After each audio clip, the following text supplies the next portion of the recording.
అనంతపురం జిల్లా గుంతకల్లు పట్టణం భాగ్యనగర్లో నిరుపయోగంగా ఉంటున్న ఉర్దూ పాలిటెక్నిక్ కళాశాల భవన పునర్నిర్మాణానికి ఎట్టకేలకు మోక్షం లభించింది. దీనికి సంబంధించి స్థానిక ఎమ్మెల్యే గుమ్మనూరు జయరాం సోదరులు, గుంతకల్లు టీడీపీ ఇన్ఛార్జ్ గుమ్మనూరు నారాయణస్వామి, ఉర్దూ పాఠశాల కమిటీ యాజమాన్యంతో కలిసి శనివారం ప్రత్యేక పూజా కార్యక్రమం నిర్వహించారు. స్థానిక ముస్లిం మైనారిటీలు తమ పిల్లలు గుంతకల్లులో 10వ తరగతి ఉర్దూ మీడియం పూర్తి చేసుకున్న తర్వాత ఇంటర్మీడియట్ విద్యను అభ్యసించేందుకు కడప, కర్నూలు వంటి ఇతర జిల్లాలకు వెళ్లవలసి వస్తోందని, తమ పిల్లలు ఇతర జిల్లాలకు వెళ్లకుండా స్థానికంగా పై చదువులకు సంబంధించి ఉర్దూ కళాశాలను ఏర్పాటు చేయాలని 2014-19 మధ్య కాలంలో అప్పటి టీడీపీ ఎమ్మెల్యే జితేంద్ర గౌడ్ తరపున తెలుగుదేశం ప్రభుత్వానికి విన్నవించారు. ఇందుకు ప్రభుత్వం సానుకూలంగా స్పందించింది. అప్పటి రాష్ట్ర మైనారిటీ సంక్షేమ శాఖ, ఐటీ శాఖల మంత్రిగా జిల్లాకు చెందిన పల్లె రఘునాథ్ రెడ్డి గుంతకల్లులో ఉర్దూ మీడియం పాలిటెక్నిక్ కళాశాలను మంజూరు చేయించారు. దాదాపుగా 8 కోట్ల రూపాయల వ్యయంతో కళాశాల భవన నిర్మాణం కూడా పూర్తి అయింది.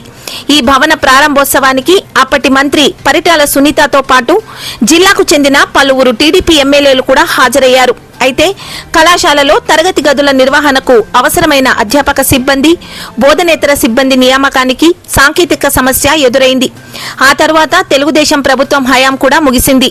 తరువాత అధికారంలోనికి వచ్చిన వైసీపీ ప్రభుత్వం కళాశాలలో అధ్యాపక, బోధనేతర సిబ్బంది నియామకానికి అప్పటి వైసీపీ ప్రభుత్వం గాని, స్థానికంగా ఉన్న వైసీపీ ఎమ్మెల్యే వై వెంకటరామిరెడ్డి గాని చొరవ చూపలేదని ముస్లిం మైనారిటీలు ఆరోపిస్తున్నారు.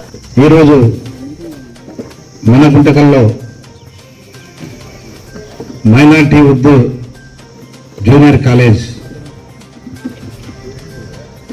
గత ప్రభుత్వం రాష్ట్ర ముఖ్యమంత్రి నారా చంద్రబాబు నాయుడు గారు ముఖ్యమంత్రి అయిన తర్వాత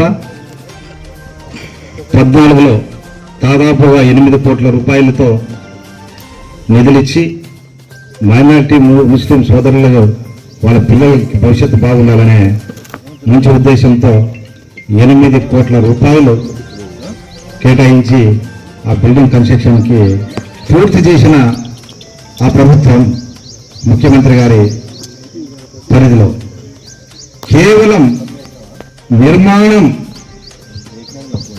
ఓపెన్ చేసే టైము ఉంది సందర్భంలో ప్రభుత్వం మారిపోయింది. ప్రభుత్వం మారిపోయిన తర్వాత దీనికి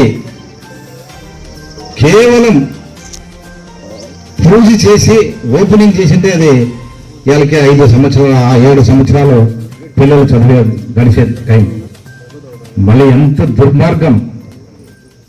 అవన్నీ కూడా మళ్ళీ తెలుసుకునే భగవంతుడు అల్లా కృప వల్ల రాష్ట్ర ముఖ్యమంత్రి నారా చంద్రబాబు నాయుడు గారు మళ్ళీ ముఖ్యమంత్రి అయిన తర్వాత మళ్ళీ దీనికి పూర్వ వైభోగం కాబోతున్న అదే భాగంగా మనమందరూ కూడా ఈ కార్యక్రమంలో భాగస్వాములై ఈ కార్యక్రమానికి ఆ బిల్డింగ్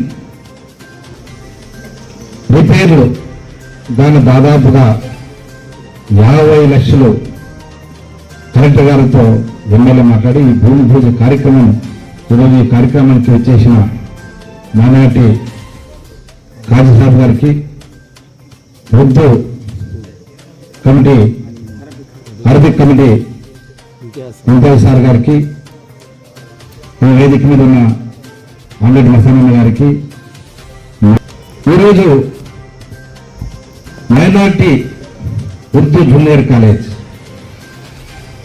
ఇది అరబిక్